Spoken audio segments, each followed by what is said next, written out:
organize a special program to train journalists on these climate change issues. There could be a few who already have the capacity. But every time we're getting new people, new entrants, we must invest in this area. So that when they talk about soil erosion, they talk about bad fertilizer, which is spoiling our soil.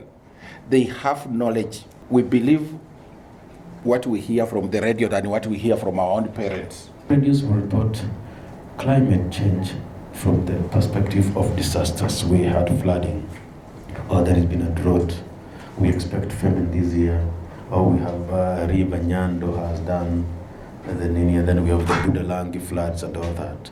And rarely the call to action, the strategic and deliberate mobilization of people to conserve the environment. With over 300 radio stations in Kenya, broadcasting in different languages, including vernacular, radio has the ability to reach millions, even in the most remote areas. This makes it a powerful tool for public education and climate change. But this power also comes with great responsibility. Radio should be used for the public good, not for advancing personal, political, or commercial interests at the expense of truth and national unity.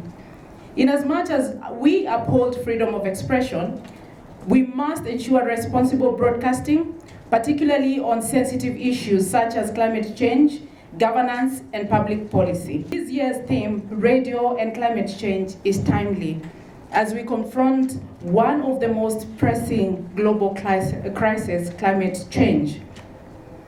Climate change is no longer an abstract discussion. It is a lived reality. Kenya has seen prolonged droughts, erratic rainfall, floods, and food insecurity, all of which are worsening due to climate change.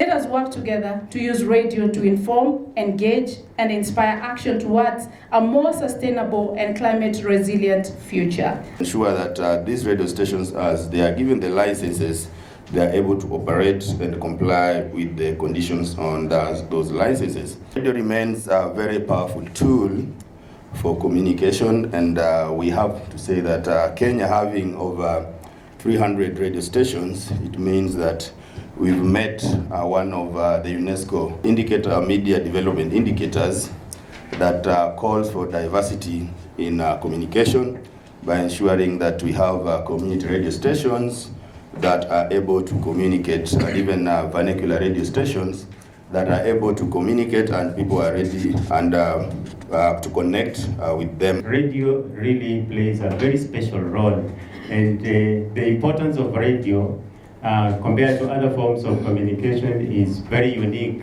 And one of the things we just want to indicate is that radio is a medium whereby if in this room, for example, if we, for example, have a situation where we have 1 million people, assume in this space we have 1 million people, and each one of them has their radio sets, they will be able to receive the broadcast without any congestion whatsoever.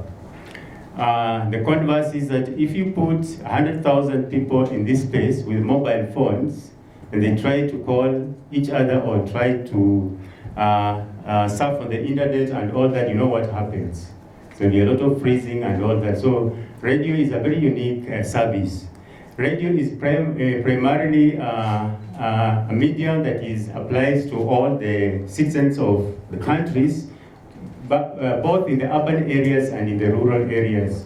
And so we have a situation whereby even in the remotest of the countries, radio services normally are available in remote parts. And because a radio normally operates on a battery or it's solar powered, it means that even during times of disasters or calamities where there may be things like earthquakes, hurricanes, and floods and all that, the radio will still be able to be the primary source of information for most people, because they are battery powered, and usually even when we have some of these disasters, you find a lot of the communication facilities are down, but radio still remains instrumental.